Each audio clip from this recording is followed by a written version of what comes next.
ಇತಿಹಾಸ ಪ್ರಸಿದ್ಧ ಹಜರತ್ ಸೈಯದ್ ಇಸ್ಮಾಯಿಲ್ ವಲಿಯುಲ್ಲಾ ಬುಖಾರಿ ತಂಗಲ್ರವರ ಉರೂಸ್ ಕಾರ್ಯಕ್ರಮದ 9ನೇ ದಿನವಾದ ಇಂದು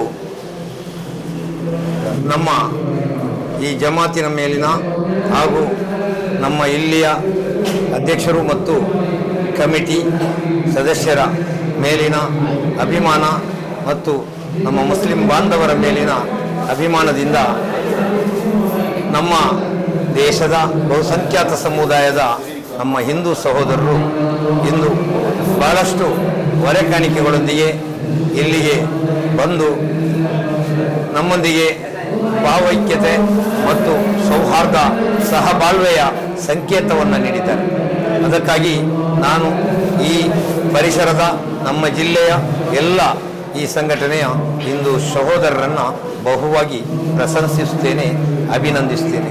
ಇದು ನಮ್ಮ ಇಡೀ ಜಿಲ್ಲೆಗೆ, ರಾಜ್ಯಕ್ಕೆ ಮಾತ್ರವಲ್ಲ ದೇಶಕ್ಕೆ ಈ ಸಂದೇಶವು ರವಾನೆಯಾಗಲಿ, ಇದು ಒಂದು ಆದರ್ಶವಾಗಲಿ ಅಂತೇಳಿ ಕೂಡ ನಾನು ಈ ಸಂದರ್ಭದಲ್ಲಿ ಹೇಳ್ತಾ ಇದ್ದೀನಿ.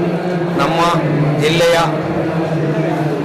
ಸೌಹಾರ್ದ ಸಾಮರಸ್ಯತೆ ಕೆಟ್ಟಿರುವಂತಹ ಈ ಸಂದರ್ಭದಲ್ಲಿ ನಮ್ಮ ಬಹುಸಂಖ್ಯಾತ ಹಿಂದೂ ಸಮುದಾಯದ ಜನರು ಇಂಥ ಒಂದು ಜಾಥಾವನ್ನು ಇಟ್ಟುಕೊಂಡು ನಮ್ಮ ಈ ನಾಡಿನ ಮುಸಲ್ಮಾನ ಜನರೊಂದಿಗೆ ಬೆರೆತು ಪ್ರೀತಿಯನ್ನು ತೋರಿಸಿ, ಭಾವೈಕ್ಯತೆಯನ್ನು ತೋರಿಸಿ, ಸೌಹಾರ್ದತೆಯನ್ನು ಮತ್ತು ಸಾಮರಸ್ಯತೆಯನ್ನು ಬೆಳೆಸಿಕೊಳ್ಳುವಲ್ಲಿ ಒಂದು ಉತ್ತಮ ಅಡಿಪಾಯವನ್ನು ಹಾಕಿದ್ದಾರೆ. ಅದಕ್ಕಾಗಿ ಇದು ಅವರಿಗೆ ನಾನು ಅಭಿನಂದನೆಯನ್ನು ಹೇಳ್ತೇನೆ. ಇದೊಂದು ಪ್ರಶಂಸನೀಯ ವಿಷಯವೂ ಕೂಡ. ಈ ರೀತಿ ನಮ್ಮ ಜಿಲ್ಲೆಗಳಲ್ಲಿ, ರಾಜ್ಯಗಳಲ್ಲಿ, ಪ್ರತಿಯೊಂದು ರಾಜ್ಯಗಳಲ್ಲೂ ಜಿಲ್ಲೆಗಳಲ್ಲೂ ಇದು ಮುಂದುವರಿಯಲಿ.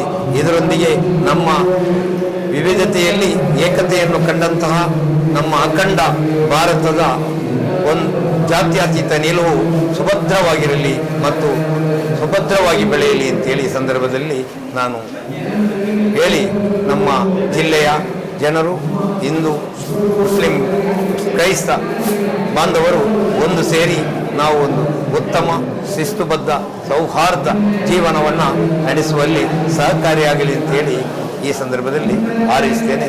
ಮುಂದಕ್ಕೂ ನಮ್ಮ ಈ ಜಿಲ್ಲೆಯ ಜನರು ಶಾಂತಿ ಮತ್ತು ಸಹಬಾಳ್ವೆಯನ್ನು, ಸಹೋದರತೆಯನ್ನು ನಡೆಸಿಕೊಂಡು ಉತ್ತಮ ಒಂದು ಶಿಸ್ತುಬದ್ಧ ಜೀವನವನ್ನು ಕಟ್ಟಲಿ ಅಂತೇಳಿ ಹೇಳಿ ನಾನು ಆಶಿಸ್ತೇನೆ.